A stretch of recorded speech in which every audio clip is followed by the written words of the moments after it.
Salut à tous et bienvenue pour ce nouveau podcast du Club Paname, l'équipe du soir. Drayas, bonsoir. Bonsoir. Salut à toi, Oli.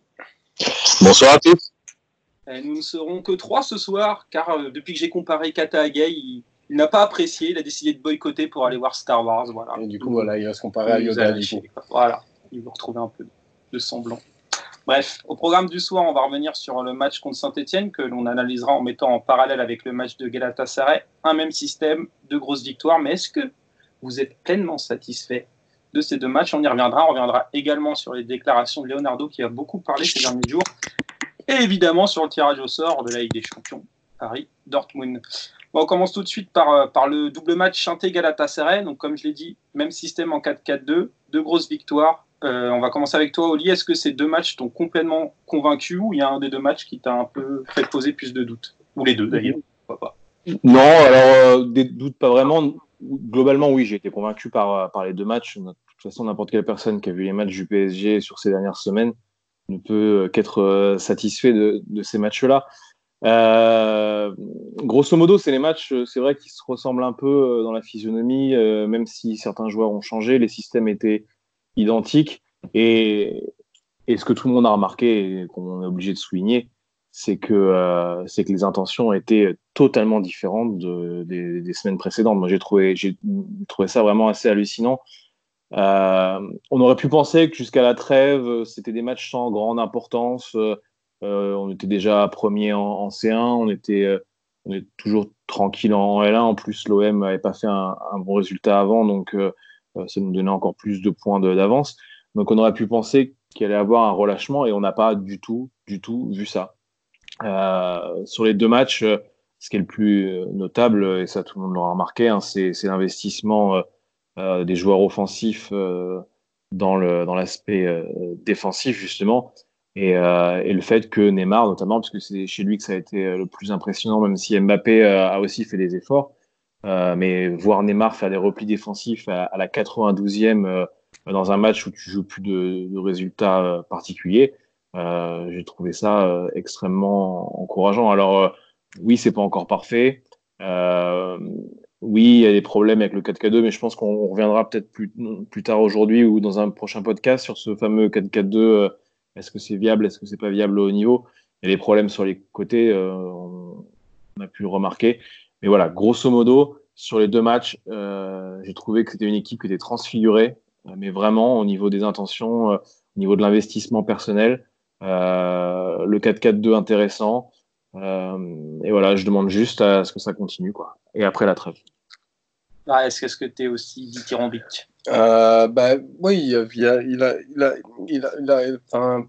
inévitablement, tu as raison. Enfin, par rapport aux productions qu'on avait avant, la différence, le jour et la nuit, on peut le voir rien que dans les résultats. On se retrouve avec des scores fleuves, un petit peu comme au début de la saison.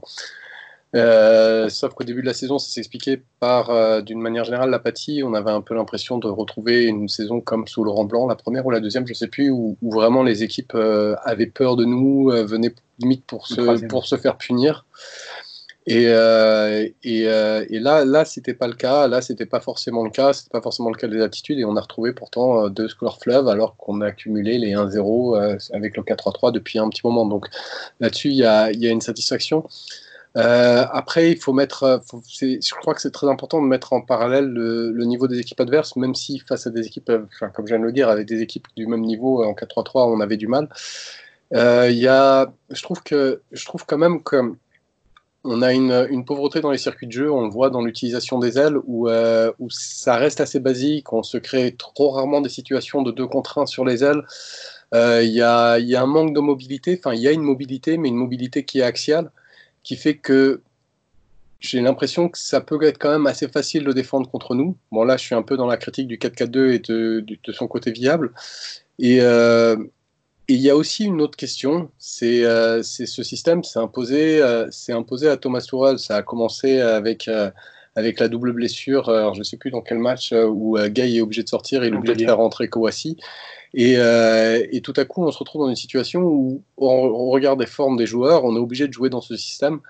Et là où j'ai envie de mettre un bémol, au-delà du jeu et au-delà des critiques du 4-4-2 et de sa capacité à faire des gros matchs contre les gros adversaires, qui est que Tourelle nous a déjà fait croire qu'il était capable d'installer un collectif de 15-16 joueurs, comme c'est le cas au jour d'aujourd'hui, mais pas plus tard que fin octobre, pas plus tard que l'année dernière à la même époque, il nous avait déçus là-dessus. Donc on va voir avant de s'enflammer, on va voir avant de s'enthousiasmer. J'étais très critique de Tourelle, je suis obligé dans les faits de l'être un peu moins aujourd'hui parce qu'il a proposé autre chose. Mais encore une fois, est-ce que cette autre chose, c'est par choix? Et d'ailleurs, ces déclarations sont particulièrement illisibles, je trouve, quant à ses intentions. Il y a 3 semaines, il disait ce sera 4-3-3 à la vie et à la mort. Dans ses déclarations, il dit ah bah oui, maintenant le 4-4-2, on peut l'envisager, mais face à une adversité un peu plus forte, c'est pas possible. Et il n'est pas clair, sur ses intentions. Et vraiment, avant de m'enthousiasmer, je vais voir s'il sait continuer à mettre les joueurs sous pression pour avoir un groupe de 15-16 pour pouvoir installer quelque chose dans la durée. Maintenant, pour répondre à la question, oui, le 4-4-2 a apporté des réponses qu'on était incapable de trouver avant. Moi, je vais juste rajouter un petit truc. Oli, il a parlé du comportement défensif des attaquants, tout à fait justement. Mais ça permet aussi, du coup, on a eu des milieux plus impliqués dans la verticalité, notamment contre Saint-Etienne. On a trouvé pas mal de situations en verticalité. On reviendra sur les joueurs plus tard. Et beaucoup plus de densité au milieu, ce qui faisait qu'on attaquait parfois avec 5 ou 6 joueurs devant le ballon, ce qui manquait. Souvent, on était vraiment en sous-nombre à jouer des attaques en large infériorité numérique. Et je trouve un peu dur sur le jeu sur les ailes, parce que contre Saint-Etienne, on a quand même Meunier qui est servi une bonne vingtaine de fois et assez libre. Et on a Bernat qui est trouvé, beaucoup moins, mais une bonne dizaine de fois, je pense, dans ce match. Et justement, on a trouvé assez vite les ailes. Pour une fois, on les a servis. Après, je suis d'accord que le match, notamment à Saint-Étienne, n'était pas abouti totalement. Il y a eu quelques périodes de flottement. On a subi trop d'occasions, à mon goût, à 10 contre 11. Mais il y a vraiment ce fait d'être en supériorité numérique devant le ballon qui, pour moi, est vraiment le point positif que je ne voyais pas ces dernières semaines et même ces derniers mois avec Tourelle. Je voulais justement par rapport à ce que disait Oli sur Neymar et à un truc sur lequel tu es revenu sur Neymar, je trouve qu'il a une réputation de joueur qui défend pas qui est totalement exagéré, qui est surfaite. C'est un joueur qui régulièrement défend. Alors il y a eu des moments où il était de retour de blessure, où il défendait très peu. Il y a eu des matchs sans doute où en Ligue 1 il s'est dit c'est sans doute arrivé, où il a pris certains matchs par-dessus la jambe, mais d'une manière générale quand il est impliqué, et ce depuis le début, c'est un joueur qui fait des efforts défensifs et qui ne rechigne pas à les faire. Donc je voulais appuyer là-dessus. Et par rapport à ce que tu dis, oui, on a servi les ailes, mais c'est pas exactement ce que je veux dire. Moi, je parle pas du fait de trouver un ailier. Je parle pas du fait d'être capable de faire des 2 contre 1 une fois que tu es dans les 30 mètres. Je te parle d'être capable de mettre en place un 2 contre 1 alors que tu es en train de sortir la balle. Et où tout à coup, ça va ouvrir tes possibilités. C'est-à-dire que tu vas vraiment écarter par rapport à l'axe. Parce que quand tu ne sers qu'un ailier, et ben, en fait, ce qui se passe, c'est que oui, l'ailier va recevoir la balle, mais il est très rarement en position d'en faire quelque chose. Et sinon, une fois que tu es aux 30 mètres, c'est autre chose que de favoriser de temps en temps l'aile au niveau de la construction qui va te permettre de créer des décalages par l'aile, qui va te permettre de libérer l'axe. Et pour l'instant, on permet encore trop facilement aux attaquants de défendre essentiellement dans l'axe. Et c'est très bien d'avoir une capacité de construction axiale, mais la seule problématique, c'est que si c'est ton seul circuit de jeu, pour une équipe qui sait défendre, ça va être relativement facile à contrer. Après, il y a Vas-y, Oli, vas-y. Non, après, il y a aussi la qualité des ailiers. Malheureusement, alors autant Bernat, le pauvre, ça fait quand même quelques semaines qu'il a un peu la tête au fond du sac. Même quand physiquement il est pas trop mal, il a plus la justesse qu'il avait en début d'année. Autant Meunier de l'autre côté, techniquement, il a jamais été très fiable. Et le problème, c'est qu'il y a beaucoup d'actions. On essaie de faire des sorties de balles sur son côté, avec des petits jeux en triangle entre les défenseurs centraux et les milieux. Et très régulièrement, il envoie des passes qui sont pas du tout justes, quoi. Donc, c'est aussi le problème, c'est que Meunier, c'est un ailier qui a un volume énorme. C'est quasiment systématiquement le joueur qui court le plus de l'équipe dans quasiment tous les matchs. Il fait des kilomètres et des kilomètres, mais déjà, il n'a pas une accélération, assez intéressante pour pouvoir bien défendre sur les duels quand il part arrêter. Et en plus, à parcourir tout droit, il fait pas grand chose. Et quand tu as un Di Maria un peu personnel, qui lui aussi est pas forcément toujours juste, tu as un côté droit qui est stérile. Or, les phases évidentes de débordement, parce qu'il y a une supériorité numérique sur le côté, parce que Neymar a réussi à fixer à l'opposé, et là, il peut percuter, et puis en général, il fait un centre qui n'est pas bon. Donc, c'est compliqué quand même, à mon sens, de créer un vrai jeu sur les côtés, avec notamment un ailier droit de cette qualité technique-là. En l'occurrence, je trouve dur sur les ailiers. Pour moi, c'est pas tellement les ailiers qui posent souci, et notamment sur Meunier qui a plusieurs fois proposé des bonnes solutions, des bons appels, et au niveau des centres, je le trouve assez dur. J'ai pas eu la même lecture, en tout cas, sur le match. Mais si tu veux, pour te donner un point de référence, alors on va à chaque fois utiliser le Guardiola de City, mais bon, c'est juste que parce que pendant pas si longtemps, pendant il y a pas si longtemps, ça a été ce qui se faisait mieux en termes de jeu. Mais tu prends un De Bruyne, De Bruyne, quand si tu regardes ses matchs, je suis sûr que si tu amuses à faire un bilan de ses matchs, quand il part du milieu, 20% du temps, il part sur une aile, et 80% du temps, il part dans l'axe. Tu prends un Bernardo Silva, ça va sans doute être 30% dans l'axe et 70% sur une aile. Et justement, pour moi, le souci, c'est justement, c'est pas que les ailiers se projettent, mais c'est que tout à coup, il va y avoir c'est que les latéraux se projettent, mais tout à coup, il va y avoir un ailier, c'est un joueur offensif qui va apporter un surnombre sur l'aile. Et ça, malheureusement, on le fait qu'une fois qu'on est installé dans les 30 adverses, on ne fait jamais à la construction. Oui, c'est vrai, ils ne sont pas assez servis aussi. Non, mais je te l'accorde tout à fait. Ça, assez servi et assez de dédoublement où effectivement, il va y en avoir un qui va faire ça. Enfin, tu vois, on a vraiment le latéral qui se projette et pas assez de soutien des ailiers ou des attaquants, peu importe, au niveau des ailes, et ce qui fait que, oui, ça se transforme un peu en goulot d'étranglement vers le centre, quoi. Ouais. C'est un peu le problème d'avoir des gauchers à droite et des droitiers à gauche. Di Maria, s'il veut s'orienter face au jeu, il est obligé de se retourner complètement. On voit dès qu'il prend la balle, il est complètement dos à l'ailier, ce qui fait que ça bloque un peu ses possibilités. À force de chercher l'axe systématiquement, ça bloque un peu les possibilités de transmission de balle au latéral, même quand il se propose. C'est vrai que Meunier se propose assez souvent et pas forcément servi, même au milieu de terrain, pas forcément arrivé dans les 30 derniers mètres. Ouais, après, moi, justement, je trouve ça intéressant, ce côté. C'est quasiment un 4-2-2-2, en fait, plus qu'un 4-4-2. Et contrairement au 4-3-3, on a vraiment des attaquants qui sont obligés de bouffer la ligne. Là, on se retrouve avec Neymar et Di Maria qui peuvent vraiment occuper les zones, ou Di Maria ou Sarabia, qui peuvent occuper vraiment les zones des space, ce qui permet aussi d'avoir moins d'écart entre tes lignes, puisqu'ils peuvent accompagner les milieux là-dessus.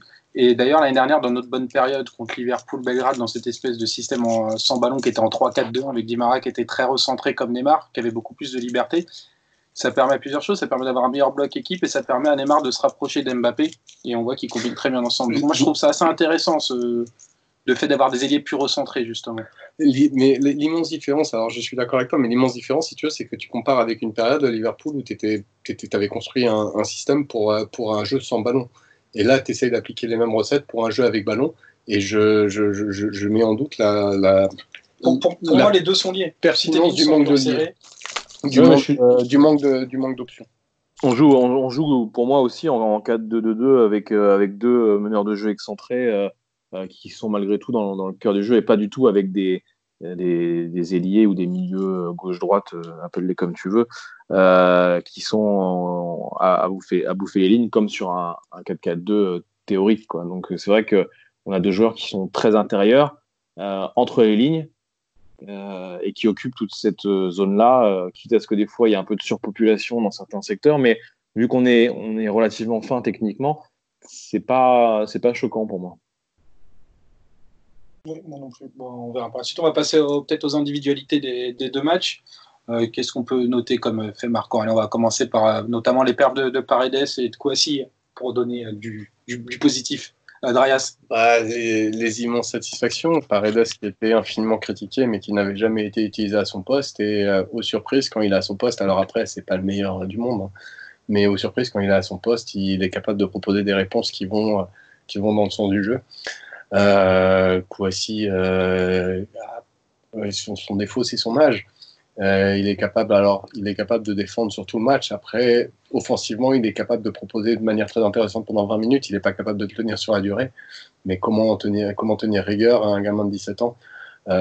C'est juste une question d'apprentissage. Il est capable de le faire sur 20 minutes. S'il joue plus en une saison, il sera capable de le faire sur 45 minutes. Puis dans 2 ans, il sera capable de le faire 90 minutes. Et immense satisfaction de la part des deux.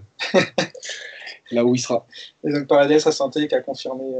Oui, Paredes, très très bien. Il a encore un peu tendance à disparaître en fin de match. D'une manière générale, il fait des deuxièmes mi-temps qui sont moins solides que les premières. Mais il n'y a que du positif à dire sur ses prestations. Avec en notant quelque chose de très très dur, de voir qu'il n'a ni passe ni but contre Saint-Etienne. Et ça aurait été déjà dans les faits, c'est lui qui marque, c'est pas autre chose. Et ça aurait été bien de valider par une statistique tout le positif qu'il y a eu sur ses prestations. C'est son karma parisien qui continue à le poursuivre.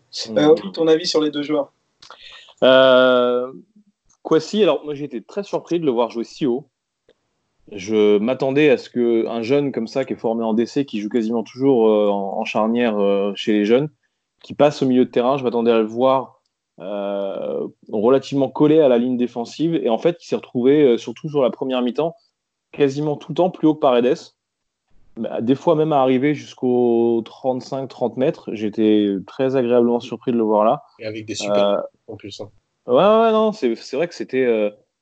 j'étais agréablement surpris. Je l'ai vu quand même jouer pas mal de fois, mais jamais dans ce rôle-là vraiment si haut. Et il a été juste, pas prise de risque, mais c'était simple et efficace. Il avançait bien sur les joueurs adverses pour mettre une pression défensive quand on n'avait pas le ballon. Non, c'est très satisfaisant. Maintenant, voilà, on en parle, mais c'est sûr. Quand tu le décris, on a un peu l'impression que tu dis qu'il a fait ce qu'on aimerait bien que Gaï fasse. je troll. T'es pas obligé de répondre. Je ne répondrai pas. Je te renverrai comme n'importe quelle personne de mauvaise foi au match de Gaï contre le Real Madrid et compare cette performance-là à celle de Kwasi contre Pipo et Bimbo. C'est quand même légèrement supérieur. Bref, donc ouais, Paredes, puisque bon, Kwasi, je n'ai pas envie de m'attarder très longtemps sur un joueur qui sera peut-être plus là dans quelques semaines, même si certains journalistes, je crois que j'ai entendu Philo en parler sur le podcast de Culture, disaient que finalement il le suivait depuis tellement longtemps qu'il n'y a pas eu spécialement d'accélération ces derniers jours. On verra bien ce que ça donne. En tout cas, Leonardo dans sa com avait l'air encore d'avoir un espoir, donc on verra.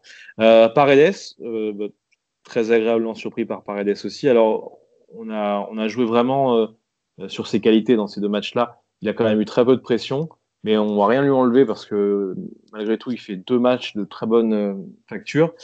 Il a un très bon pied, ça c'est pas un secret. Paredes, il a une qualité de passe au sol qui rappelle, même si c'est un peu tiré par les cheveux, mais qui peut rappeler Mota ou ce genre de joueur-là. Des passes très tendues, des trajectoires très propres. On voit la balle vraiment qui fuse quand il fait une passe, notamment au sol.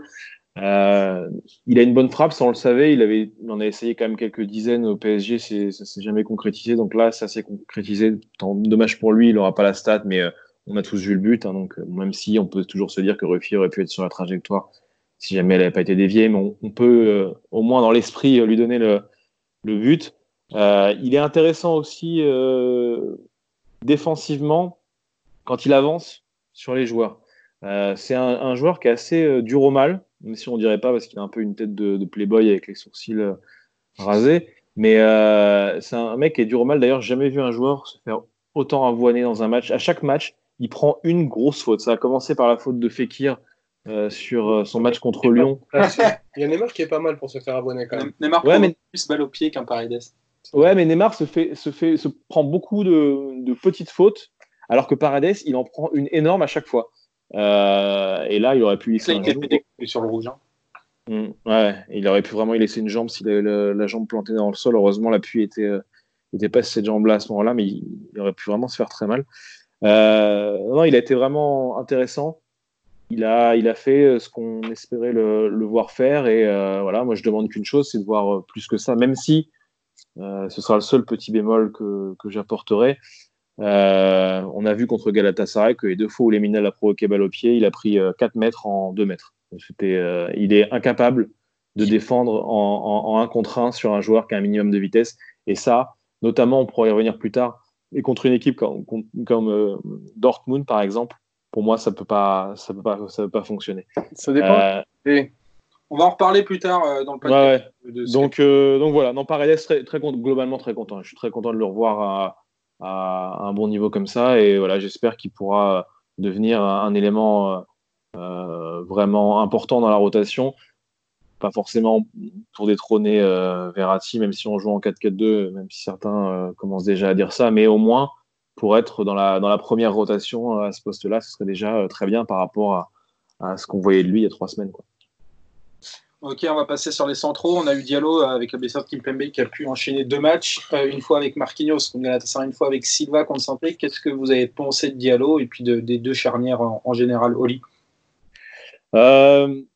Diallo, du bien et du moins bien.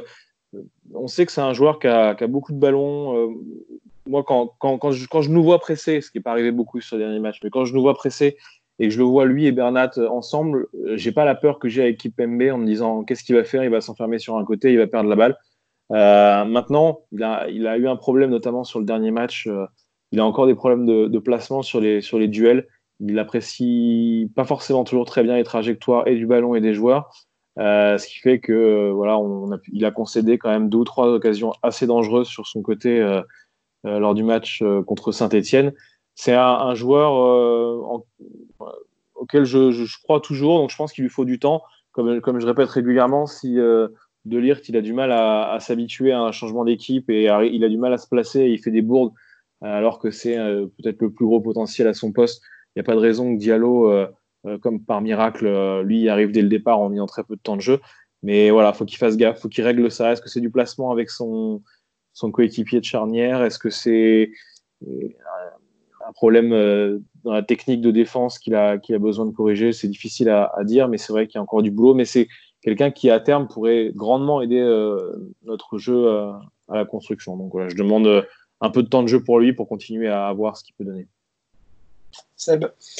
Diallo, moi j'avais un peu les yeux de Chimane et j'étais de mauvaise foi après Saint-Étienne en ayant vu meilleur que Silva alors qu'il a fait effectivement beaucoup d'erreurs. Et je rajouterais un élément à ce que vient de dire Oli, c'est la dimension mentale.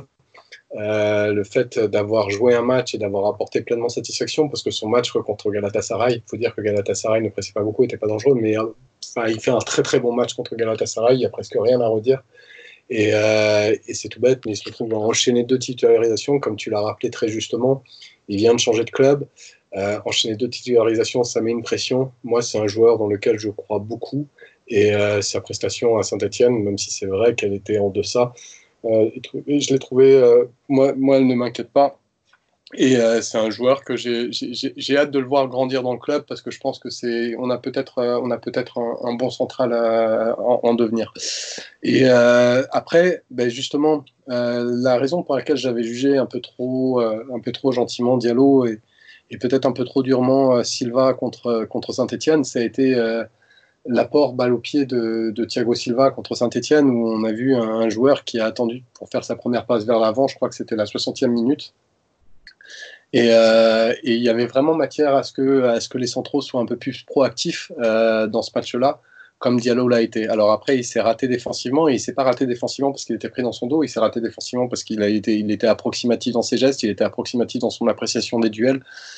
Mais voilà, donc Silva était très bon défensivement, mais il n'était bon que défensivement, et pour moi, c'est pas assez, quoi. Pour moi, c'est pas assez. Ouais, moi je rejoins un peu Seb. Contre Galatasaray, Diallo Marquinhos, c'était pas mal comme charnière, même si Marquinhos n'a pas été flamboyant. On a moi j'ai trouvé bon, moi. Ouais, mais c'est ce que je voulais dire, c'est son meilleur match en défense centrale depuis longtemps. On l'avait revu, notamment contre Dijon, etc., où ça n'avait pas été du tout le cas. Marquinhos a fait son match, notamment sur l'avant-dernière passe, sur le 3e but. Il a été assez actif à la relance. Tout comme Diallo d'ailleurs. Contre Saint-Étienne, j'ai eu un peu plus de mal avec cette charnière. Diallo a été pris pas mal de fois dans les duels, pas mal de fois dans les 1 contre 1. Et c'est assez récurrent, mais je ne suis pas non plus inquiet. Je pense qu'il a le potentiel pour régler ça. Et Silva, au-delà du fait qu'il est très peu joué vers l'avant, comme l'a dit Dreas, je l'ai trouvé un peu en difficulté quand il était pris de vitesse. Je trouve qu'il fait un peu son âge ces dernières semaines. Je trouve qu'il est un peu dans une moins bonne période globalement depuis un peu avant le match. Depuis Marseille, je trouve qu'il est un peu moins bien. Après il fait des matchs avec tout.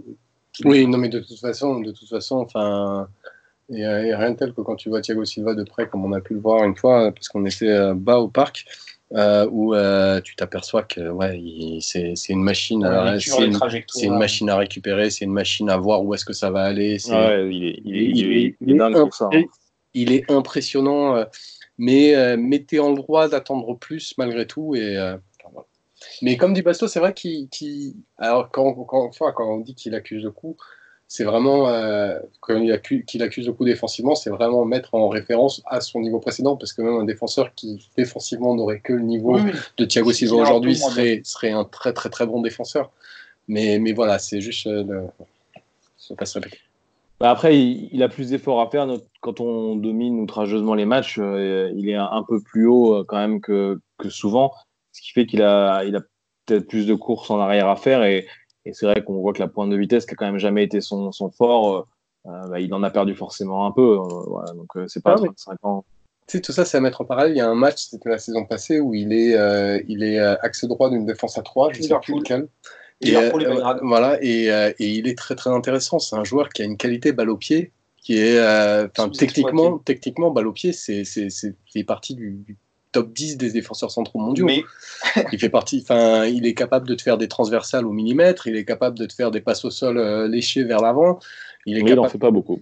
Et il en fait très très peu. Et contre Saint-Etienne, on était proche du néant absolu à ce niveau-là, quoi. On était proche du zéro. Enfin, là, il fait une passe vers l'avant, je crois, à la 60e minute. Mais on observait avec Alex, 55e, je crois. Ouais, c'est assez fou, quoi. C'est assez fou. Ouais, il prend pas de risque. Ouais. C'est vrai, mais bon, malheureusement, on va pas le refaire maintenant. Hein. Non, on ne changera pas. Non. Non. On va parler des attaquants. Donc le trio Neymar, Icardi, Mbappé, qui a été à chaque fois décisif. Les trois ont marqué sur les deux matchs. Bon, même si Neymar s'est un peu tiré par les cheveux son but contre Saint-Étienne. Qu'est-ce que vous avez pensé de la perte de ces trois joueurs? Est-ce que vous pensez maintenant que ce trio est indispensable? Et en parallèle, il y avait une espèce de match dans le match, Di Maria contre Sarabia. Qui vous a le plus convaincu des deux, Darius?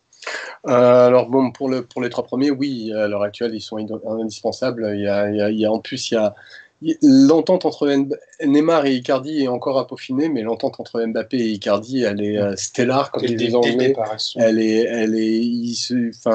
Mbappé a une capacité à comprendre où va être Icardi, et Icardi a cette capacité extraordinaire d'être toujours là, exactement où il faut, quand il le faut, qui est, je trouve, extrêmement précieuse.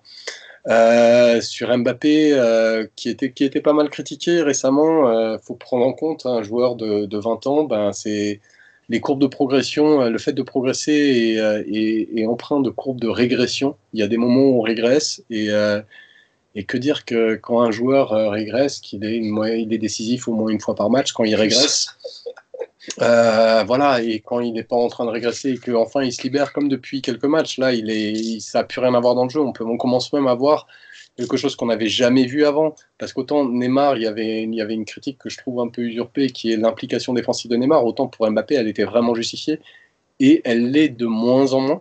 C'est-à-dire que c'était peut-être le temps qu'il intègre ça à son jeu, il est en train de l'intégrer, et c'est un phénomène, c'est juste un phénomène. On peut ne pas l'aimer pour son attitude, d'avoir une certaine arrogance, etc. Mais peut-être que c'est de ce bois-là que sont faits les champions. Il est phénoménal. Il est phénoménal. C'est peut-être déjà un Fury class, mais si c'est pas encore un Fury class, dans un an ou deux, c'en est un sans aucun doute. Et Neymar, il y a eu un match, pour moi, un match de gala, qui était le match contre Galatasaray. Ça va bien ensemble d'ailleurs. Qui n'était pas pressé, il était plus en difficulté dans Saint-Etienne, plus en train d'essayer de forcer la décision, il était moins fluide que contre Galatasaray. Contre Galatasaray, je sais pas, on attend peut-être la 60e minute pour voir sa première paire de balles, j'exagère sans doute un petit peu, mais à peine. Là, on en a eu beaucoup plus, mais ça reste un joueur... Neymar, c'est un petit peu comme tout à l'heure quand on parlait de Thiago Silva, c'est-à-dire que Neymar, quand il n'est pas bon, c'est juste qu'il n'est pas bon par rapport à lui-même, parce que même le niveau pas bon de Neymar, il est au-dessus de tous les autres joueurs de Ligue 1 quasiment, peut-être Mbappé à part. Et Icardi, que dire de ce joueur que j'aime beaucoup? Il y a cette réputation qui s'installe, qui me dérange beaucoup. Icardi, à part mettre des buts, il sert à rien. Je trouve qu'il ne faut pas confondre le fait qu'il touche peu de ballons et le fait qu'il sert à rien. Alors déjà, il y a l'impact défensif de Mauro Icardi, qu'on met pas assez en avant. Pourquoi? Parce que c'est un impact défensif qui est pas visible. Il a pas le rôle défensif, il va pas se replier comme les autres, mais par contre ce qu'il fait très très bien, c'est qu'il préfet le premier rideau. Toujours, et surtout, et au-delà de le presser, il se place toujours dans les intervalles où ça complique la première passe. Et il permet de gagner ce temps d'avance qui va derrière permettre à l'équipe, et son impact défensif est pas assez mis en avant, mais il est très sérieux. Et au-delà du fait qu'il fait de plus que marquer un but et à part ça, il sert à rien, c'est que c'est vrai qu'il va toucher que 10 ballons, 15 ballons, 20 ballons par match. Mais si on regarde sur ces 15 ballons, il y a une occasion, un but et très souvent 2 déviations qui sont très très intéressantes et très subtiles et qui pourraient porter à plus. Pour l'instant, ces déviations n'ont pas encore porté à plus. Je crois que si, il a une avant-dernière passe, il n'a pas encore une passe décisive.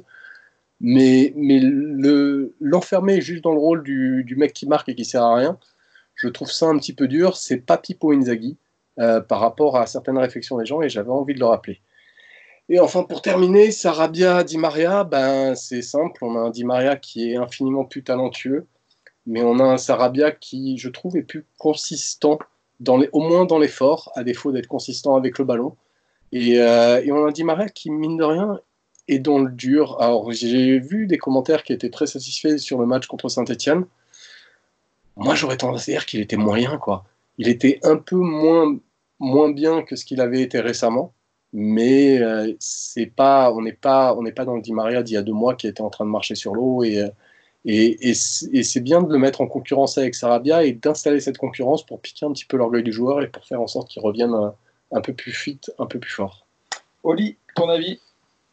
Moi, je vais répondre en miroir à ce que Andreas a dit, comme ça on pourra comparer les points de vue plus facilement. Donc, Sarabia, Di Maria. Moi, le Di Maria actuel, je l'aime pas. C'est un Di Maria qui touche beaucoup de ballons. On l'a énormément trouvé entre les lignes contre Saint-Etienne. C'est peut-être ça qui donne l'illusion un peu d'un bon match. Mais au final, il a fait assez peu de bons choix, je trouve, dans l'utilisation du ballon. Il repiquait dans l'axe, comme un peu, on peut voir Neymar le faire, mais avec beaucoup moins de succès dans les décalages qu'il trouvait. Il était fabuleux en début de saison. Et c'est vrai qu'en fait, quand on y réfléchit, et c'est un commentaire qui revient assez souvent, donc j'invente pas grand-chose, il a du mal à être performant quand Neymar est sur le terrain, quand c'est pas à lui de construire le jeu. Et c'est vrai que de voir Di Maria un peu insister, avoir des schémas de jeu qui sont un petit peu stéréotypés, à l'inverse de Neymar qui peut partir dans tous les sens, de tous les côtés, pied gauche, pied droit, percuter, faire un décalage côté opposé. Di Maria, ça repique au centre, et puis quand on repique au centre, on sait plus trop quoi faire. Et moi, ce visage-là de Di Maria, je l'aime pas vraiment. Donc c'est pour ça que c'est un joueur que j'apprécie beaucoup, mais je suis un peu obligé d'être un peu dur avec lui parce qu'il est capable de faire tellement mieux. Donc contre Saint-Etienne, on l'a beaucoup trouvé. Pour quel résultat? Malheureusement, pas grand chose. L'entente avec Meunier se passe pas hyper bien. Di Maria n'est pas toujours juste dans le jeu en petit périmètre. Meunier non plus, donc des fois ça donne des trucs quand il essaie de se faire des échanges qui sont un peu moches. Et Sarabia, effectivement, c'est quelqu'un qui est pas toujours flamboyant ballon au pied, mais c'est un mec qui va avoir un rôle qui est quasiment un rôle de milieu de terrain, vraiment de troisième milieu de terrain en fait. Quand on regarde d'ailleurs ses heatmaps, il est souvent un espèce de relayeur droit avec une grosse densité physique. Il fait des efforts que ne fait Di Maria que quand il est au top de sa forme. Di Maria, effectivement, il a eu une période l'année dernière où il a eu quelques semaines où il était en jambes comme jamais et où on le voyait défendre, attaquer et tout faire. Sans Neymar, ouais. Sans Neymar. Sarabia, lui, il le fait tout le temps. Ce qui fait qu'un mauvais match de Sarabia, au moins, tu sais qu'il va pas te mettre dedans sur la rigueur d'équipe. Alors que Di Maria, quand il lâche, bah, il peut lâcher vraiment. Donc voilà, c'est peut-être que ponctuel et on peut souhaiter qu'ils se remettent et puis qu'ils arrivent à être bons les deux en même temps. Mais c'est vrai que pour l'instant, il a du mal. Donc voilà, on a une bonne option qui est Sarabia. Si jamais Di Maria est pas bon, autant l'utiliser. Icardi, j'aime beaucoup aussi. Alors effectivement, j'aimerais bien qu'il touche un peu plus de ballons parce que il a une qualité de remise et de passe qui est très bonne. Alors on va pas tirer sur l'ambulance trop non plus, mais c'est vrai que quand tu compares ça à Cavani, c'est le jour et la nuit. Contre Saint-Etienne, si Mbappé et Neymar sont un minimum précis à la finition, il finit avec trois passes D. Il y a notamment un ballon qui décale pour Neymar que Neymar rate en face à face. Il a cette remise. Il y a un débat à savoir est-ce que c'est une remise, est-ce que c'est un tir. Moi, en ayant vu le ralenti, l'angle de son pied, le regard qu'il jette, pour moi, il veut vraiment la mettre à Mbappé. C'est Mbappé qui est très mal placé, alors qu'il aurait juste à la pousser dans le but. Il y a une troisième action où il décale, je crois qu'il doit décaler Mbappé et Mbappé rate sa frappe. Donc, ses stats, il les a pas parce qu'il y a eu un manque de réussite en face. Mais c'est vrai qu'il a une efficacité, une précision, et puis il pèse. Tu sens que quand il se met dos au but, les mecs ont du mal à le bouger. C'est le seul qui peut faire des têtes parce que bon, autant Neymar, il en met une de temps en temps, autant Mbappé, on a encore pu voir sur la tête qu'il a mise contre Saint-Étienne, je crois, il est nul. C'est pas plus compliqué que ça. Alors c'est bien, ça lui fait une marge de progression, mais pour l'instant, c'est pas du tout un bon joueur de la tête. Il a beaucoup de qualités. Voilà, moi, si je pouvais le voir un peu plus décroché pour orienter un peu plus tôt que Neymar puisse s'en servir de point d'appui des fois à 25 mètres, par exemple, je pense que ce serait intéressant. Et en plus, il peut le faire. Il a énormément gagné en volume physique. Moi, je l'ai vu, j'ai été très surpris de le voir contre Saint-Étienne, je crois. À un moment, il va presser le gardien. Au début, je me dis, mais c'est qui ce joueur? Parce que je le trouvais avancer beaucoup trop vite pour que ça soit Icardi. Non, c'était bien Icardi qui sprintait et qui allait 2 fois plus vite que ce qu'il allait en début de saison. Donc voilà, tout ça, c'est encourageant. Autant dire que si on me demandait s'il faut le signer pour 70 millions, je dis banco. Neymar, très bien aussi. Je ne vais pas rajouter beaucoup plus à ce que Dreyas a dit parce que je suis globalement d'accord avec tout. Très à l'aise. Il avait de la place contre Galatasaray, un peu moins contre Saint-Étienne. Malgré tout, il sort des passes avec des angles extraordinaires. Pour moi, Neymar reste à l'heure actuelle un des meilleurs passeurs au monde. Alors, c'est un peu bête de faire des tops, mais bon, on aime bien en faire quand même. Pour moi, je le mets dans le top 3 des meilleurs milieux de terrain ou attaquants à la passe avec probablement Messi et De Bruyne. Il a un jeu de passe pied gauche, pied droit, les angles entre les joueurs. C'est vraiment impressionnant. Et puis Mbappé, on revoit le Mbappé qu'on aime un peu plus. Un peu moins de chichi, un peu plus de décalage, de prise d'espace judicieux. Et puis cette efficacité, ce coup de rein qu'il a, et puis il arrive à finir dans des espaces ultra réduits, pile les bons angles, les bons timings. Les passes D, il ne faut pas penser qu'au but. Et Mbappé, les passes D, c'est vrai que c'est un. il y en a beaucoup. Hein. Non, mais il fait tellement de différence que forcément, il se retrouve quand il percute et qu'il n'est pas en position pour tirer, il a souvent la présence d'esprit de faire un super décalage et puis des fois un petit exter ouais.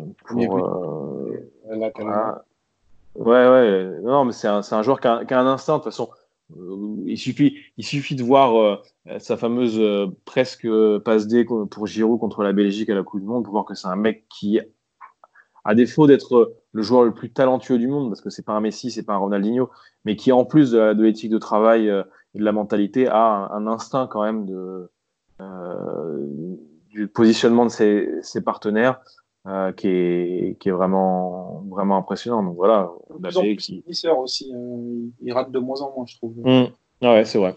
Mais je peux me permettre de revenir sur ce petit truc. C'est sur Di Maria, déjà, j'ai juste rappelé que la courbe de baisse de Di Maria, enfin, on va appeler ça une courbe de baisse, commence avant le retour de Neymar. Sans doute, vous avez raison qu'il a moins tendance à être bon quand Neymar est là. Mais là, pour le coup, il a commencé à être moins bon avant que Neymar. C'est vrai. Deux ou trois matchs avant que Neymar revienne. Ouais.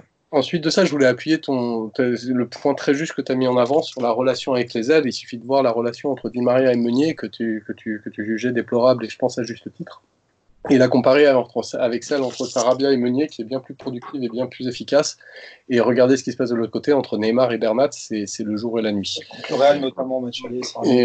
Et je voulais juste revenir sur Icardi. Merci de le dire. Je trouve ça très fatigant de lire des commentaires. On a vraiment l'impression qu'on a recruté Pippo Inzaghi, quoi, dans ce que disent les gens. Et je trouve ça très aiguë. particulièrement injuste. Et par contre, moi, contrairement à toi, j'ai pas forcément envie qu'il touche plus de ballons. J'ai envie je pense pas. Peut-être que s'il touchait plus de ballons, il ne serait pas aussi bon. Et j'ai juste envie qu'il continue d'avoir ce ratio, cette efficacité folle avec les ballons qu'il touche. Et s'il fait ça, enfin, tu sais, si sur 20 ballons par match, il en bonifie énormément 10, c'est juste beaucoup plus qu'un joueur qui va toucher 80 ballons dans le match et en bonifier 3, quoi.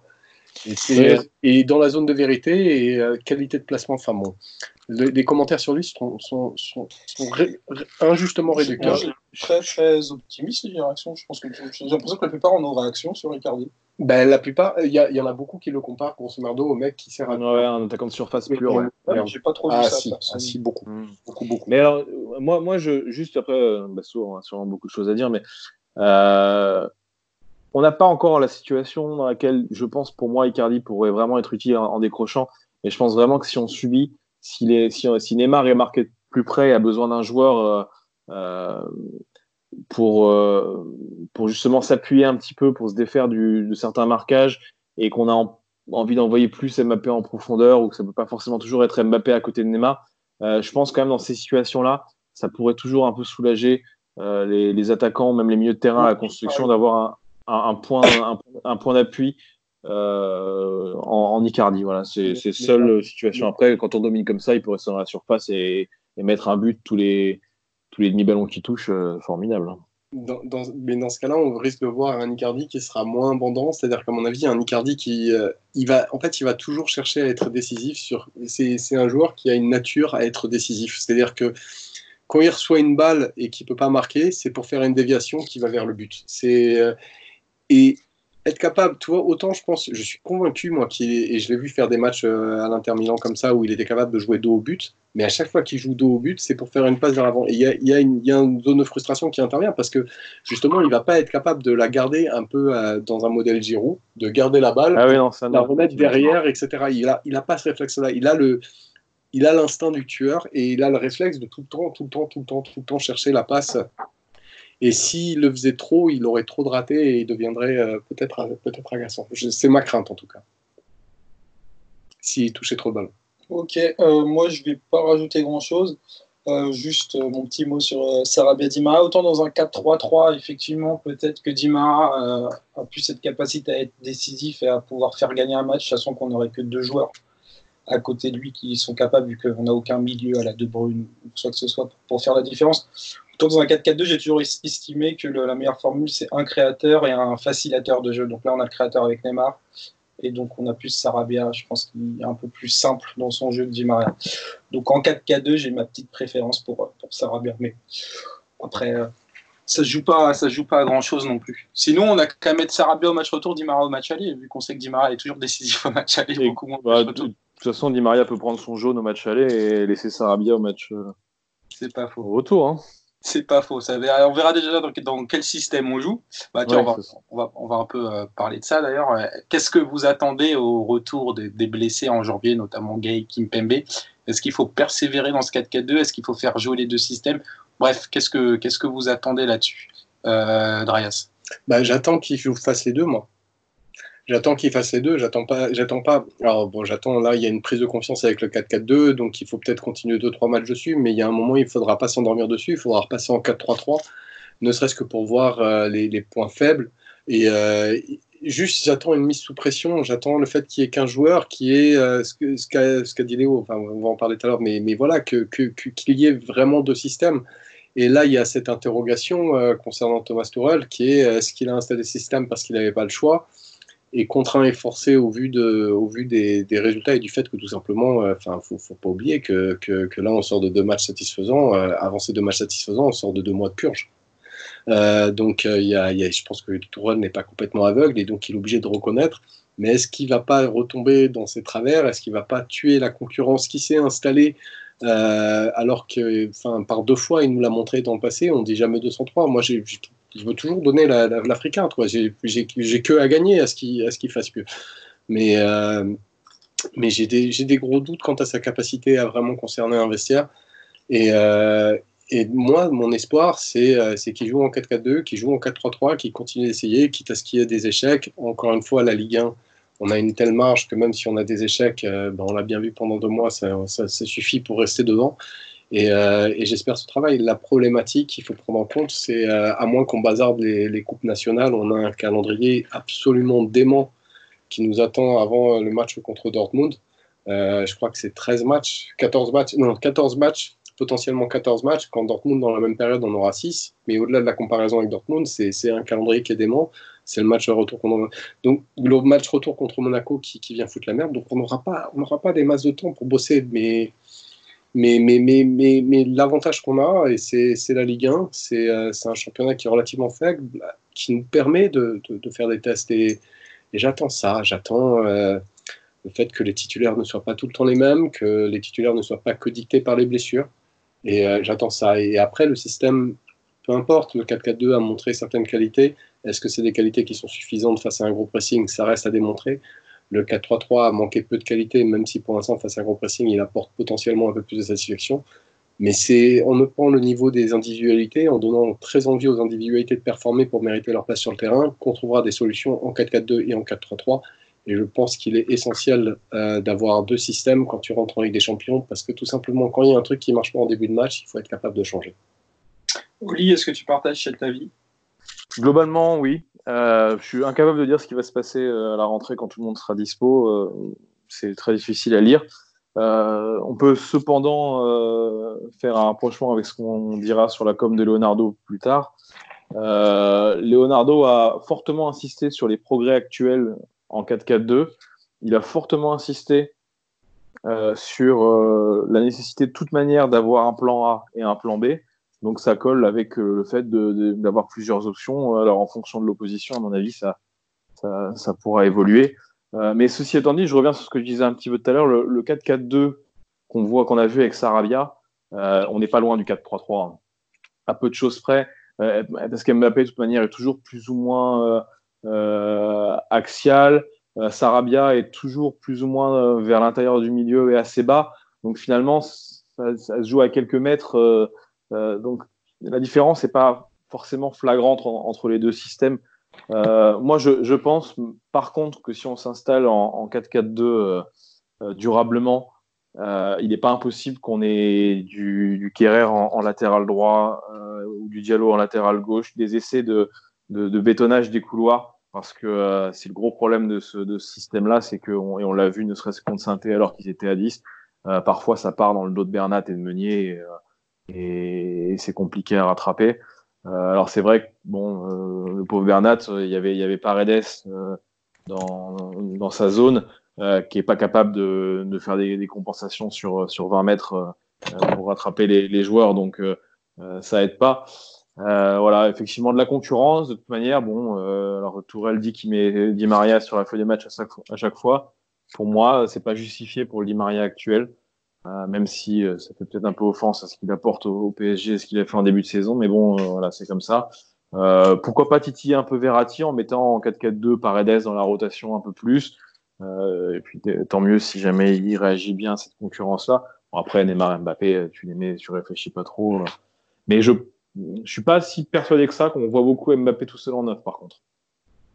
Je suis pas convaincu que ce soit un système qui à terme soit maintenu par Tourelle, même si certains, dont Basto, pensaient que c'était quelque chose que Tourelle voulait installer durablement. Moi, je suis pas convaincu qu'on le voit beaucoup. Mais voilà, à suivre. Et puis, malheureusement, en espérant, c'est un peu un vœu pieux qu'on soit pas contraint de changer parce qu'on a des blessures. Parce que moi, le Neymar qu'on a à l'heure actuelle, le Mbappé, le Icardi, je veux pas les perdre, quoi. C'est vraiment trop beau à voir jouer.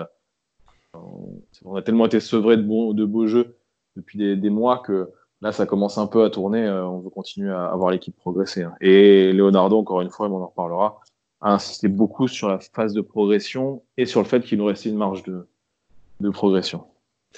Je veux revenir sur deux choses. Ce que tu disais, c'est déjà pour avoir trois attaquants sans vrai neuf, c'est très bien, ça marche dans beaucoup d'équipes, mais ça implique d'avoir des milieux qui sont très créateurs derrière. Tout simplement parce que pour jouer de cette manière-là, à partir du moment où tu n'as pas un point de référence devant, tu es obligé de jouer sur des permutations, et les permutations, tu ne vas pas les faire à 3. Fondamentalement, tu vas les faire à 4 et idéalement même à 5. Donc il faut avoir potentiellement 5 joueurs qui sont capables de jouer dans la zone de vérité de manière efficace pour le mettre en place efficacement. Et à ce compte-là, effectivement, installer Mbappé en pointe pour jouer avec un milieu à 3 ultra défensif comme Tourelle nous en a habitués, c'est à mes yeux voué à l'échec. Je voulais aussi revenir sur ton propos où tu suggérais un Kehrer Alors, déjà, dans le constat d'un Kehrer en latéral, dans le constat, Tourelle semblerait en avoir l'intention, parce que Kehrer revient à peine de blessure, qu'il est déjà en train d'essayer dans ce poste-là. C'est que clairement, il veut l'installer dans la rotation. C'était son titulaire. Et clairement, il veut l'installer dans la rotation et voir ce que ça va donner. Mais moi, j'en suis pas convaincu, dans le sens où, pour moi, on a déjà un problème. On n'est pas assez en surnombre sur les ailes, on attaque trop dans l'axe. Alors, si tu commences à avoir des latéraux qui bétonnent derrière, alors là, pour le coup, tu vas vraiment t'enfermer dans l'axe et ça va vraiment devenir très très facile de défendre contre nous. Et j'ai envie de dire que les montées des latéraux doivent être compensées par un équilibre d'équipe. Dans un 4-4-2, tes ailiers ont un rôle défensif à avoir. Et un des points qu'on peut mettre en avant sur les matchs récents, c'est que ce travail défensif était fait. Et ensuite de ça, ça va être aux centraux d'aller compenser, voire aux deux milieux, même si les deux milieux, il y en a au moins un qui doit être là pour bloquer l'axe, mais un des milieux d'aller compenser d'une manière ou d'une autre. Et tout ça est une affaire de compensation, mais je ne crois pas du tout au fait d'installer dans ce système de 4-2-2-2, voire 4-4-2, deux latéraux qui sont derrière, parce que tout simplement, on n'aurait plus de production sur les ailes, et déjà, je nous trouve très médiocre sur les ailes. Passer de très médiocre à plus du tout, ça nous enfermerait dans l'axe, et là, on deviendrait extrêmement lisible. Après, je dis pas moi que c'est ma solution. Hein. Je dis juste que j'imagine que c'est quelque chose qui va être envisagé. Mais pour moi, la seule solution pour pallier ce problème, c'est de recruter. Hein. Il y aura pas. Franchement, je vois difficilement une possibilité de. Il y a personne que tu peux recruter cet hiver qui sera à la fois ce qu'on est en train de décrire, c'est-à-dire utile devant et cohérent derrière. C'est le problème. Il y a juste personne, déjà, t'en trouves pas 5 ou 6 à faire la liste. Voilà, même un Attal, par exemple, que tout le monde vend. De toute façon, il est dessus, moi. Oui, bon, alors, j'y avais pas vu, mais même si on prend le cas d'Attal, est-ce que Attal t'apporte les garanties que derrière, ça sera solide dans ce genre de système? J'en suis pas sûr, pas encore. Non, mais par contre, son apport offensif, oui, mais va le déloger. Oui, mais bon. Mais voilà, Carnaval, Kimmich, va les déloger. Ils seront juste inatteignables cet hiver, quoi. Toi, si c'est pour prendre un Mathias Desilio, je connais pas bien Mathias Desilio, mais de la réputation, de ce que j'en entends, grosso merdo, c'est un Kehrer amélioré, c'est un Kehrer qui va un peu plus devant, mais tu te retrouves avec la problématique d'avoir pas assez de propositions sur les ailes, et ce serait un vrai problème, je pense, dans ce 4-4-2. Oli, tu veux rajouter quelque chose? Non, mais moi je suis d'accord sur le fait qu'on trouvera personne cet hiver, mais pour moi on touche à la différence, mais c'est un débat de fond, mais à la différence pour moi, entre une grande équipe de foot moderne et la plupart des autres équipes, c'est les latéraux. Hein. Quand tu regardes les vainqueurs de Ligue des Champions, c'est des monstres à chaque fois. Hein. Arnold. Non, mais Robertson, Alexander-Arnold, à la grande époque, Marcelo et Carvajal, c'était juste les meilleurs du monde. Et ça t'apporte une solution pour faire monter la balle qui décuple complètement les angles de passe pour les milieux de terrain, pour les défenseurs, pour les attaquants, pour les combinaisons. Voilà. Après, effectivement, tu peux faire des compromis à Tal. Pour moi, ça défend un peu mieux que Meunier, pas beaucoup mieux.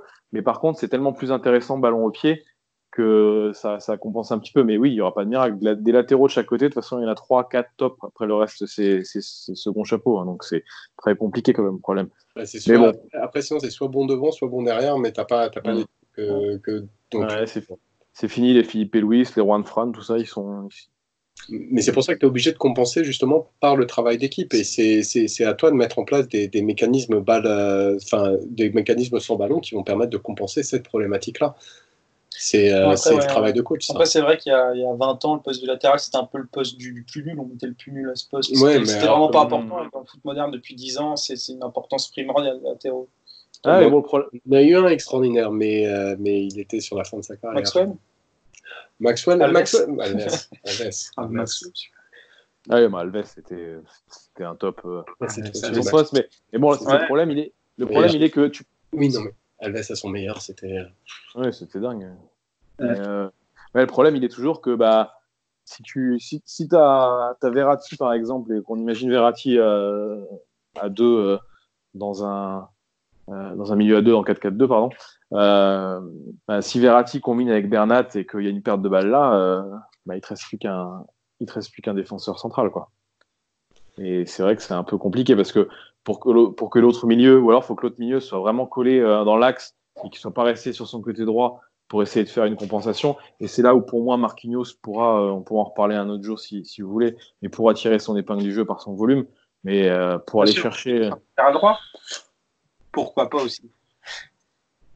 Pardon, j'ai pas. Marquinhos en latéral droit, tu parles? Non, je parle Marquinhos au milieu, dans le milieu à deux. S'il y a une perte de balle à un endroit où il n'est pas, lui, il peut faire les 25 mètres pour aller chercher le joueur qui part ballon au pied. Ce qui n'est pas le cas de grand monde. Alors, si Gay, à la rigueur, peut éventuellement le faire aussi. Mais il va falloir forcément un des deux joueurs avec un gros abattage pour aller essayer de récupérer et compenser. On verra si c'est maintenu déjà ce système. On aura peut-être le temps d'en reparler. On va passer au déclat de Léo. Vous avez commencé à en parler, donc sur son envie d'avoir deux systèmes, sur ce 4-4-2 qui apporte un peu plus d'éléments offensifs. Est-ce que vous trouvez qu'il marche un peu sur la plate-bande du coach ou au contraire, il lui met la pression, Dreyas? Je pensais que tu allais faire commencer Oli, mais... non, toi. Ok. Je pense que oui. Moi, il y a une chose que j'ai envie de noter, c'est que dans chacune des interventions... Alors déjà, on peut noter qu'est-ce qui cause? Il n'est pas chiant, mais qu'est-ce qui cause? Par rapport à Antero Henrique, ça fait une sacrée différence. Oui, mais on est passé de celui qui parlait moins à peut-être un des DS qui parle le plus dans le monde du foot. Donc, mais à chaque fois qu'il a parlé, c'était pour défendre Thomas Tuchel, mais à aucun moment il n'a nommé Thomas Tuchel. Il parle de l'entraîneur, il parle de ci, il parle de ça, mais à aucun moment il dit Thomas Tuchel. Donc c'est du Léo craché, c'est-à-dire Léo, il a ce talent extraordinaire qui fait que les partisans qui ont envie de voir qu'il va mettre pression à Tourelle vont pouvoir le voir dans ses déclarations, et les partisans qui ont envie de voir qu'il défend Thomas Tuchel vont pouvoir le voir dans ses déclarations. Donc à partir de là, sortir des conclusions c'est juste impossible parce que c'est Leonardo en face.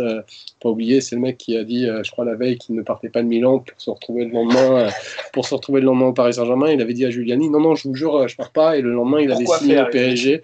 Voilà, c'est Leonardo. Et après. Effectivement, quand il dit le 4-4-2, c'est bien, les progrès, machin, truc, mais il faut quand même qu'on ait. Et oui, clairement, il marche sur les plates-bandes du coach, mais il marche pas sur les plates-bandes du coach. Je pense pas, je pense qu'il est assez intelligent, je pense pas qu'il fasse un abus de pouvoir, ou sinon c'est un abus de pouvoir à Léo, c'est-à-dire que c'est un coquin qui est juste là pour mettre la pression et rappeler au coach tiens, t'as de la chance, les deux matchs là, ça se passe bien, avant c'était catastrophique, maintenant essaie de faire mieux.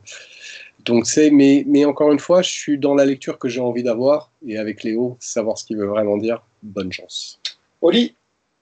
Moi, je suis vraiment d'accord avec ce que tu dis sur la lecture à double sens, parce que je me suis amusé, on a discuté avec Basto auparavant. Après de ce déclat, on va la décortiquer. D'accord, là tu l'as juste sur le rôle de Leonardo, du coup, sur ces déclats. Les systèmes et du 4-4-2. Ouais. Est-ce qu'il est fort de pouvoir ou est-ce qu'il met juste pression? Alors, il y a quand même un truc qui est intéressant, c'est qu'il dit on à chaque fois. C'est-à-dire qu'effectivement, Reyes l'a bien remarqué, il isole rarement le coach, sauf quand il fait sa déclat en disant arrêtez de parler du mercato au coach, c'est pas son rôle. Mais sinon, il dit on à chaque fois. C'est-à-dire qu'il s'intègre quand même dans le processus. Alors, on ne sait pas trop si c'est qu'il s'intègre dans le processus de discussion ou si c'est pour afficher un front. C'est-à-dire que c'est le PSG et qu'on est une équipe unie et que voilà, je m'intègre dedans, le coach est avec moi et c'est vrai que c'est toujours difficile à cerner. Il parle beaucoup, mais moi, ça ne me dérange pas plus que ça parce qu'il y a quand même des choses qui avaient besoin d'être clarifiées. Bon, faut pas se voiler la face, hein, c'est quasiment lui le président à la place de Nasser qu'on voit plus. Parce que c'est un mal, moi ça me manque pas spécialement pour l'instant. Donc voilà, on le voit beaucoup, mais il y a un espace à occuper au PSG. Il y a en plus beaucoup de choses qui se disent dans les médias, des joueurs qui ont des traumatismes, on va pas les répéter, qui ont besoin d'être un peu exorcisés. Et c'est vrai que le fait qu'ils prennent la pression, c'est pas forcément une mauvaise chose. Alors il y a des trucs qui sont pas très cohérents dans son discours par moment parce qu'il essaie de faire le modeste sur le fait qu'on ait le temps et puis après il affiche d'autres ambitions. Mais pour moi, alors il empiète un petit peu sur Sur Tourelle, oui, forcément, puisque Tourelle n'est pas livré à lui-même. Mais d'un autre côté, j'ai pas trouvé Tourelle livré à lui-même très convaincant non plus. Donc, j'ai envie de dire, il empiète un peu, mais tant mieux. Ouais. Pardon. Non, moi, ce que j'aime bien, c'est que même s'il donne beaucoup de circonstances, il faut des automatismes, c'est une année de transition. Il insiste quand même beaucoup sur le jeu, la nécessité de voir du jeu et qu'on ne voit pas forcément. C'est vrai. Mais il y a un truc qui est notable avec Léo que tu mettais en avant, c'est Léo nous répète depuis le début de la saison, c'est une saison de reconstruction, faut pas attendre beaucoup. Et en même temps, il dit oh c'est formidable, il se passe des choses bien. C'est-à-dire qu'il se prépare une porte de sortie. Si on sort de manière honteuse, il a dit on n'est pas favori contre Dortmund. Si on sort de manière honteuse en 8e, il se prépare une porte de sortie. Et si ça se passe bien, il prépare une porte de sortie. Enfin, du Léo dans le texte. Hein. Le talent. Tiens, on va parler de ce petit passage qu'on avait déjà commencé à décortiquer ensemble, Oli. Donc sur la une de l'équipe, il dit « Je vois des choses très positives en ce moment. Ce matin, quand j'ai lu la une de l'équipe qui disait que l'entraîneur était isolé, ce n'était pas le moment. Il y a beaucoup de positifs. Après, il y a forcément des choses que nous devons régler. Le PSG soutient l'entraîneur. Le jour où le coach sera seul, cela signifiera que ce n'est pas bon et qu'il ne serait plus là. Chaque saison a son histoire. On ne peut pas avoir un entraîneur seul ou perdu. Jusqu'au dernier moment où nous avons une idée en commun, le PSG le soutiendra et on continuera d'avancer ensemble. Ce sera toujours comme ça. » Toi, tu vois une défense nette de Tourelle là-dessus, non ? Alors, moi, je vois une défense de Tourelle, avant tout une défense de Tourelle par rapport à l'article de l'équipe. Moi, je l'ai interprété comme ça. Alors, effectivement, il laisse une pression sur Tourelle, mais une pression qui est inhérente à chaque coach, c'est-à-dire si ça fonctionne plus, si on voit plus de progression, ça se passera moins bien. Mais est-ce que ça peut être ça le fond de son propos dans la mesure où ça me paraît évident pour tout le monde que oui, si ça se passe pas, si on progresse pas, le coach continuera pas avec nous. Tout le monde le sait, Tourelle le sait, Leonardo le sait, tous les supporters le savent. Donc pour moi, c'est pas ça l'important du fond de son propos. Je pense qu'il a surtout avant tout voulu dire que à l'heure actuelle, le coach était pas isolé au point où l'équipe le décrivait. D'ailleurs, l'article de l'équipe sort quand même après le match de Galatasaray qui était convaincant, le jour du match de Saint-Étienne qui est aussi convaincant. Les faits ne montrent absolument pas que Tourelle est plus isolé que jamais. Donc voilà, moi je l'ai pas pris spécialement contre Tourelle. Au contraire, j'ai trouvé que c'était une défense par rapport à l'attaque qu'il avait subie dans l'équipe, qui mettait une pression, mais qui pour moi est évidente, donc qui rajoute pas spécialement de pression à Tourelle. Je pense que si on demande à Tourelle, il va dire oui, je sais, si on progresse pas, je vais pas rester. Donc voilà, c'est pour ça que je suis pas du tout affolé par cette déclaration. Moi, de toute façon, je suis pas affolé. Ce serait bien suicidaire celui qui sera affolé après une déclaration de Leonardo. Mais quand même, dire c'est pas le moment d'en parler, ça veut dire qu'il y a peut-être un moment pour en parler. Et ce que je disais à Basto, il dit pas c'est pas le moment, il dit c'est hors du moment. En ce moment, c'est un bon moment. Je pense vraiment qu'il a pas dit exactement ce qu'il voulait dire et qu'il voulait dire que c'est hors de la réalité en fait. Et je pense qu'il fait exprès. Hein. S'il voulait dire tout est faux, il aurait dit tout est faux. Je pense qu'il parle très bien français. Et puis j'aimerais mettre en parallèle avec un autre grand communicant qui est Jean-Michel Aulas et les moments où il parlait de Jean-Michel Genesio. C'était Bruno Genesio. Bruno. N'importe, vous avez tous compris. Jean-Michel Genesio, c'est pas mal. Ça lui va bien. Mais Jean-Michel Genesio et Bruno Aulas, leur relation est très connue. Mais ce que je veux dire, c'est voilà, il nommait Bruno Genesio de nombreuses fois. On continue avec Bruno, il l'appelait même par son prénom. Là, c'est alors attends, c'est l'entraîneur. Voilà, que l'entraîneur était isolé, c'est pas le moment. Il y a beaucoup de positifs. Après, tu vois, il y a beaucoup de positifs. Après, il y a forcément des choses que nous devons régler, bien sûr. Mais le PSG soutient l'entraîneur. Toi, c'est même pas. Alors, soutien l'entraîneur. Il y a pas. Attends, laisse finir, Braias. Ouais. Il n'y a pas la nomination que tu pouvais avoir chez Jean-Michel Aulas, et il y a vraiment le désengagement dans la nomination. C'est-à-dire que c'est quand il parle du coach pour dire on le soutient, comme tu dis, il dit on, mais il dit c'est le PSG qui le soutient, c'est pas Leonardo qui le soutient, et il ne nomme pas le coach. Et il y a en gros c'est du vague. Alors bien sûr, là où tu as complètement raison, c'est on peut pas en lisant ça dire c'est un taquet à Tourelle. Clairement, il n'y a pas de taquet à Tourelle. Mais par contre, je pense vraiment qu'on ne peut pas dire que c'est une défense de Tourelle. C'est une déclaration où, en gros, c'est un pare-feu vis-à-vis de la presse. Il retourne la tête de tout le monde, il fait des phrases en plus compliquées, avec des notions compliquées en mélangeant tout. Donc les mecs de la presse, ils savent plus trop comment poser la question après. Enfin, comment tu veux rebondir? Le mec, il dit ça, qu'est-ce que tu veux rebondir en tant que mec de presse? Qu'est-ce que tu veux lui dire? Lui poser comme question, non mais soyez plus précis, enfin, tu peux pas. Et il noie le poisson tout en disant du bien, tout en disant c'est encore sous pression, ça peut encore améliorer, ça doit encore améliorer. Et voilà, c'est impossible d'en tirer la moindre conclusion. Et je pense que ouais, on peut pas dire qu'il enfonce Tourelle, mais on peut pas non plus dire qu'il le défend. Quoi. Oli, vas-y. Oui, non, c'est juste un détail, mais c'est vrai que c'était un peu difficile de reconstituer tout ça.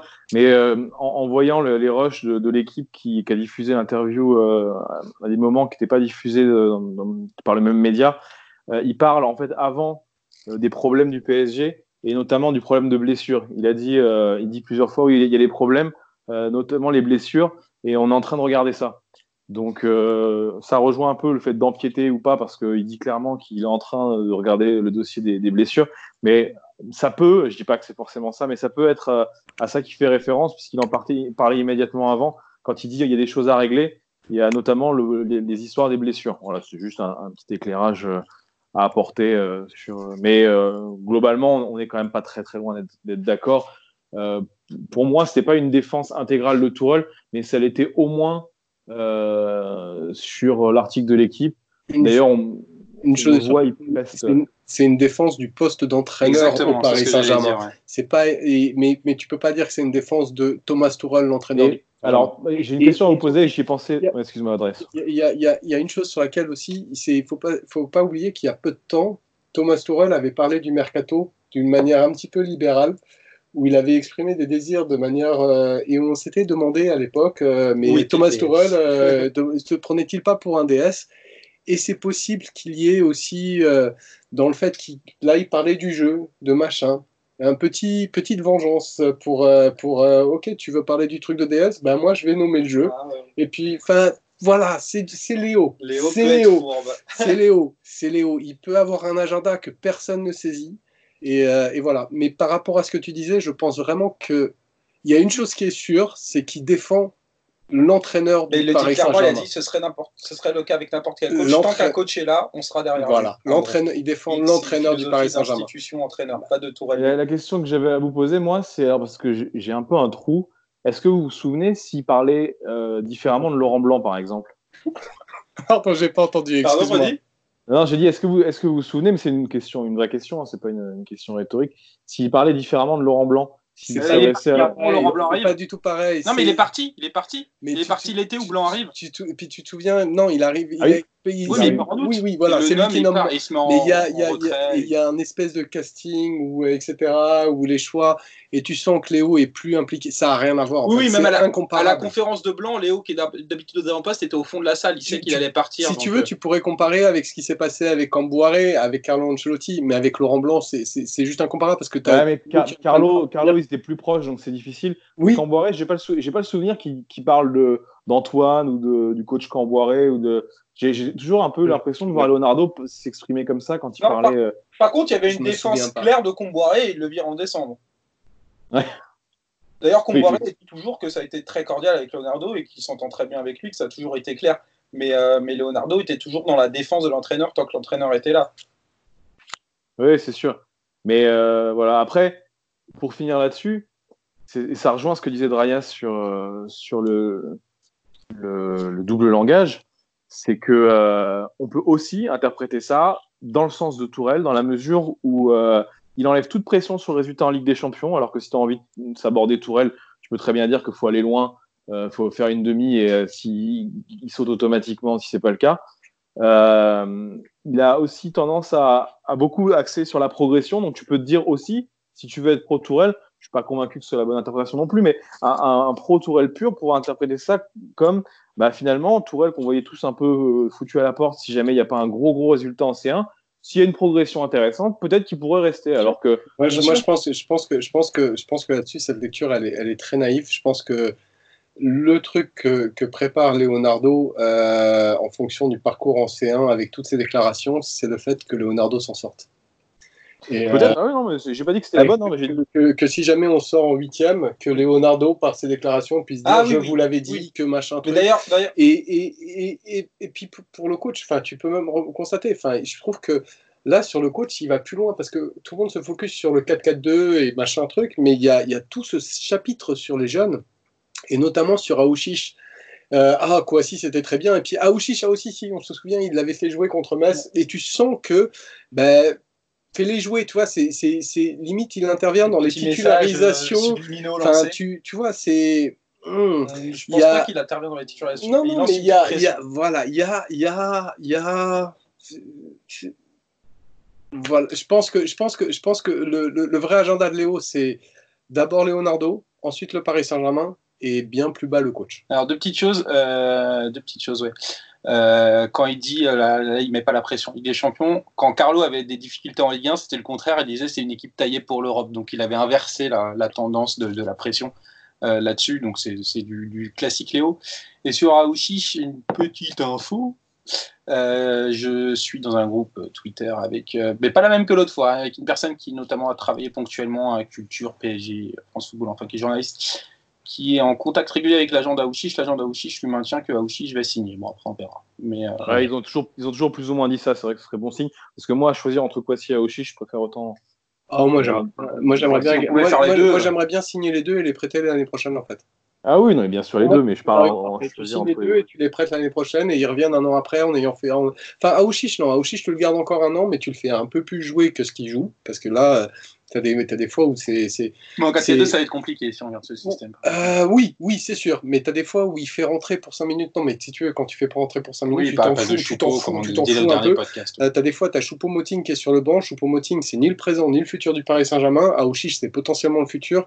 Moi, voir Choupo sur le banc plutôt qu'un Aouchiche, c'est quelque chose que je m'explique pas, qui m'énerve, qui m'agace, qui me fâche. Je suis pas en train de réclamer que Aouchiche joue 45 minutes comme Kouassi. D'ailleurs, Kouassi n'a joué 45 minutes que parce que Tourelle n'avait pas le choix, mais qu'au moins il joue des bouts de 5 minutes comme Choupo qui rentre à la 90e, excusez-moi, mais à quoi ça sert de faire rentrer Choupo à la 90e? Tu fais rentrer Aouchiche 5 minutes, 2-3 fois, autant et peut-être un quart d'heure, tu vois, dans les matchs où ça va tourner, mais là il va le faire rentrer 20 minutes dans des matchs de Coupe de la Ligue et de machin, plutôt que de l'avoir fait, non mais je finis juste, plutôt que de l'avoir fait rentrer 5 minutes, des bouts de 5 minutes, mais c'est tout con, ces bouts de 5 minutes font que les 20 minutes en Coupe de la Ligue sont complètement différents parce que le joueur, c'est pas la première fois qu'il rentre, c'est pas la première fois qu'il découvre le Parc des Princes, et il est rentré dans une logique d'être sur le banc, et tout ça, enfin, Tourelle n'est pas. Bon, après c'est des reproches, c'est que Tourelle n'est pas un coach. On en parlait l'autre fois de Choupo, il n'y avait pas Cavani, donc Choupo à Montpellier pour avoir un 9. Mais 3 jours après, on a Galatasaray où Cavani est absent. Non, Cavani n'est pas absent, justement, est là, contrairement à Montpellier. Et là, c'est vrai qu'on aurait pu avoir Aouchiche ce soir-là pour cette rentrée dans un match en plus qui ne compte pour rien, pour pouvoir rentrer 10-15 minutes. Je ne sais pas ce que tu en penses, Oli. Si, on aurait pu. Après, bon, c'est vrai qu'on ne sait pas où en sont les négos. Si c'est bien avancé, je pense qu'Aouchiche va quand même avoir pas mal de temps de jeu en janvier, février.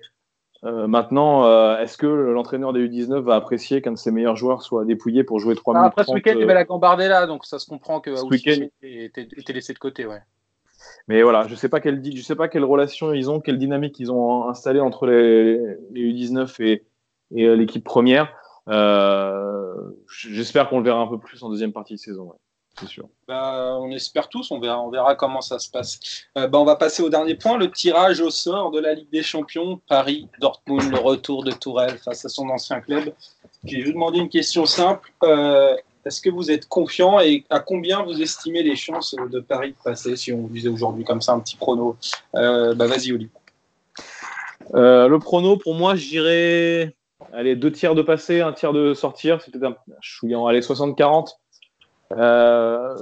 Si j'avais eu à faire un prono des équipes que j'aurais bien aimé jouer, pour moi, c'était évidemment Atalanta en premier.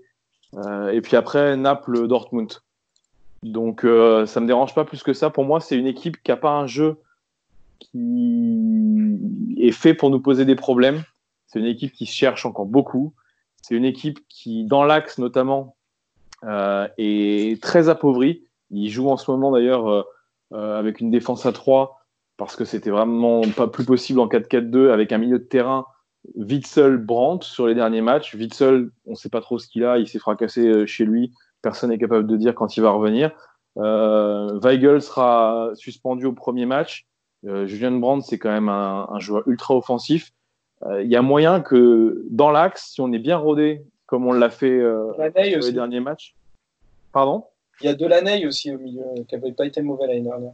Il n'est pas blessé Delaney à l'heure actuelle, je ne sais plus. Je sais pas, il joue plus beaucoup, il doit être absent sur blessure. Donc voilà, après, c'est le PSG. Hein.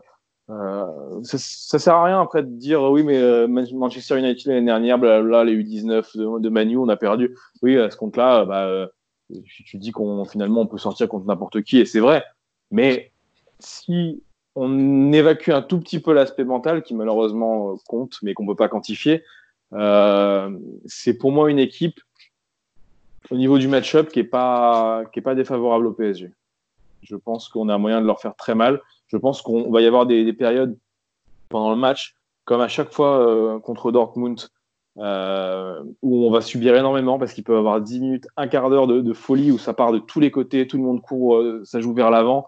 Et ça, il faut savoir l'encaisser, faire le dos rond. D'où le rapprochement que je faisais tout à l'heure avec le fait que pour moi, Paredes est incapable de défendre dans ces situations-là.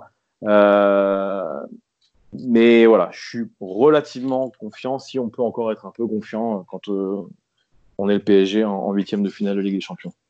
Reste confiant et pourcentage de réussite. Je joue entre 55 et 60, puisqu'entre 60 et 70. Je pense qu'on a un vrai avantage si on ne se met pas à reculer comme des ânes battés, comme on est capable de le faire.